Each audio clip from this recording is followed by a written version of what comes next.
जय श्री कृष्णा एवरीवन। आज हम जानते हैं कि चंद्रमा जब फर्स्ट हाउस में मकर लगन की कुंडली में होता है तो उसका क्या फल होता है। ऐसे ही सीरीज में चलते हुए सबसे पहले चंद्रमा के बारे में जानेंगे कि चंद्रमा कुंडली में किसका कारक होता है। उसके बाद में फर्स्ट हाउस के बारे में जानेंगे, उसके बाद में लग्न में उसका फल जानेंगे और किन नक्षत्रों में होता है उसका परिणाम जानेंगे। नक्षत्र का बहुत बड़ा सीरीज करना पड़ेगा इसका अलग अलग, लेकिन यहाँ पे हम एक एक लाइन में ही जानेंगे। चलिए हम बात करते हैं कि चंद्रमा किससे रिलेट करता है। चंद्रमा होता है जो आपके मन का कारक है। मन यानी कि जो प्रकाश से भी तेज़ गति में दौड़ता है। मन जिसमें आपको हर वक्त विचार बदलते रहते हैं। चंद्रमा भावनाओं का कारक है। भावना इमोशंस, कभी खुश होना, कभी उत्साहित होना, कभी ईर्ष्या करना या निराश होना, दुखी होना, ये सारी भावनाएं। ये एक स्त्री जाति का ग्रह है और जल तत्व का ग्रह है। जल तत्व इमोशन से रिलेट करता है, अंतकरण मनोभावना है इस तरह से। पोलाइटनेस, नम्रता या संवेदनशीलता या मूड स्विंग्स होना, आप इस तरह से कह सकते हैं। देखिए जब चंद्रमा जो है कुंडली में, वो सुख संपदा भी बताता है। वो आपकी मानसिक स्थिति को बताता है। मानसिक स्थिति का विचार चंद्रमा को देखकर किया जा सकता है।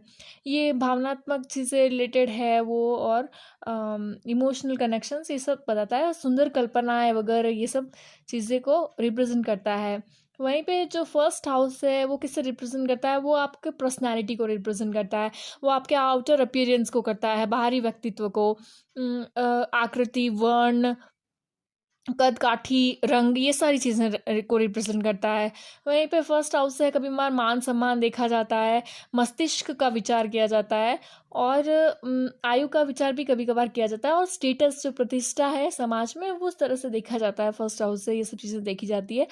अब हम बात करते हैं कि फर्स्ट हाउस में जनरली अगर चंद्रमा हो तो क्या फल होता है। व्यक्ति बहुत ज़्यादा आकर्षक होता है, प्रभावशाली होता है, प्रभावशाली व्यक्ति पर्सनालिटी होती है। साहसी होता है, एक्सप्लोरर होता है, भ्रमणशील होता है और सबका प्रिय होता है। स्त्रियों से द्वारा सम्मानित होता है, चंचल स्वभाव होता है उसका, अभिमानी होता है और जल्दी ही फ्रस्ट्रेटेड हो जाता है, क्रुद्ध हो जाता है।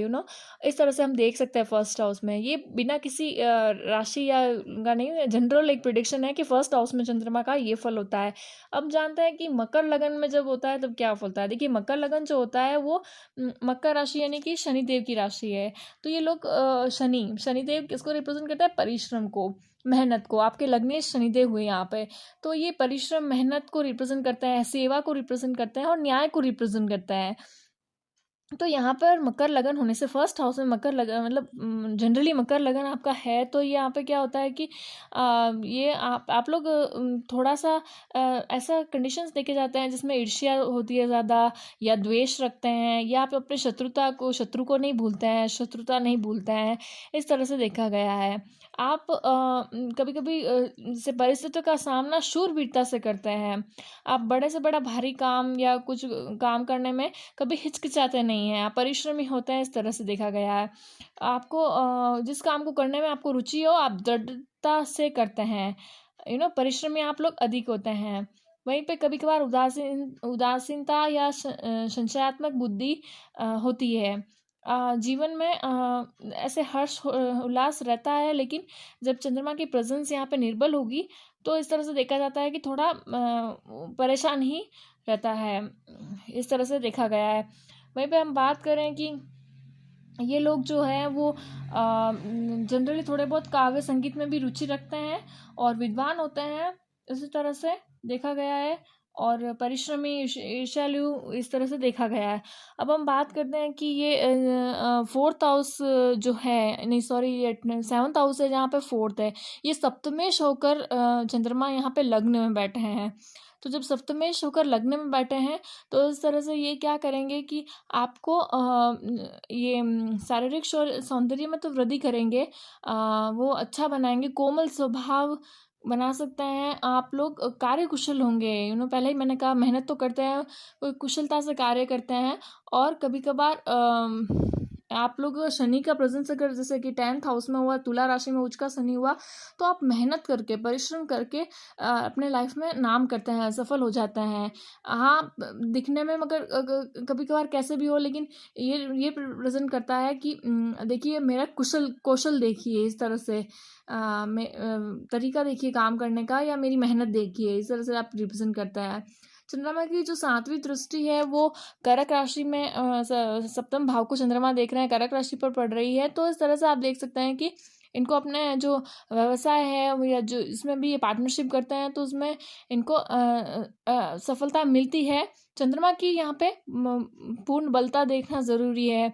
जिस तरह से ये शुक्ल पक्ष की 10वीं से कृष्ण पक्ष की 5वीं तक का चंद्रमा जो होता है वो होता है पूर्णतः बली, वरना वो बल में थोड़ा कम माना जाता है। जैसे शुक्ल पक्ष की तृतीया का चंद्रमा हो, द्वितीय का चंद्रमा हो, तो इस तरह से आप देख सकते हैं कि थोड़ा बलि कम माना जाता है। इस तरह से आप देख सकते हैं चंद्रमा की बलता, और यहाँ पे चंद्रमा के साथ शनि होने से, राहु केतु होने से यहाँ पे एक नेगेटिव परिणाम भी देखने को मिल सकते हैं पर्सनालिटी को लेकर और 7th हाउस से रिलेटेड। तो इसी तरह से जब चंद्रमा को बल देना हो, आपको अच्छा करना हो, तो आप भगवान शिव की उपासना करें, जिससे चंद्रमा को बल मिलता है, चंद्रमा अच्छा होता है। भगवान शिव की उपासना करने से हर तरह से आप मन से रिलेटेड जो प्रॉब्लम्स होती है, चंद्रमा से रिलेटेड जो व्यथाएं होती है, आपकी मनोस्थिति से जो रिलेटेड प्रॉब्लम होती है, उससे आप अपना ओवरकम करते हैं। आप आपके सबके लिए, जबकि बात होती है 1st हाउस में चंद्रमा हो या किसी भी राशि में हो, किसी भी प्रॉब्लम में राहु केतु किसी अन्य ग्रह ऐसे पाप ग्रह के साथ हो, तो इससे बहुत ही शुभ परिणाम मिलता है चंद्रमा को जब हम भगवान शिव की उपासना करते हैं। बाकी जो है पूर्णिमा का व्रत करने से, पूर्णिमा को जल आहार ग्रहण करने से, और उसके अलावा आप जल को उपयोग में, मतलब उनको वेस्ट मत कीजिए, पानी की बर्बादी ना करके, इस तरह से भी चंद्रमा को अच्छा किया जा सकता है। वहीं में मिश्री, दूध, इन सब का दान करके भी चंद्रमा को बल मिलता है, अच्छा किया जा सकता है।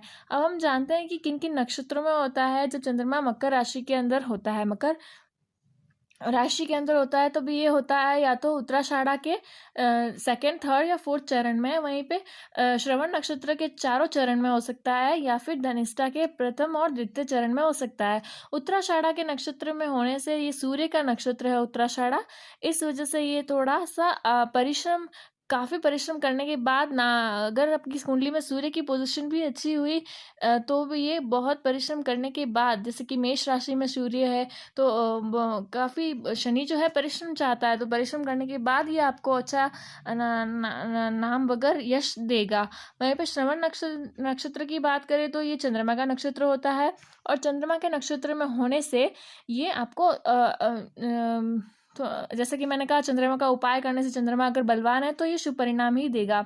उसी तरह से हम जानते हैं धनिष्ठा नक्षत्र में, धनिष्ठा मंगल का नक्षत्र होता है, और शनि मकर राशि में शनि धनिष्ठा नक्षत्र में यदि हो तो कभी कभार एग्रेशन के साथ साथ फ्रस्ट्रेशन ये देता है, लेकिन अगर फिर से वही मंगल की उपस्थिति अच्छी है तो ऐसा कुछ नहीं होगा। इस तरह से निवारण, आपका नक्षत्र लॉर्ड जो है यहाँ पे अच्छा है, तो ऐसा परिणाम नहीं होंगे।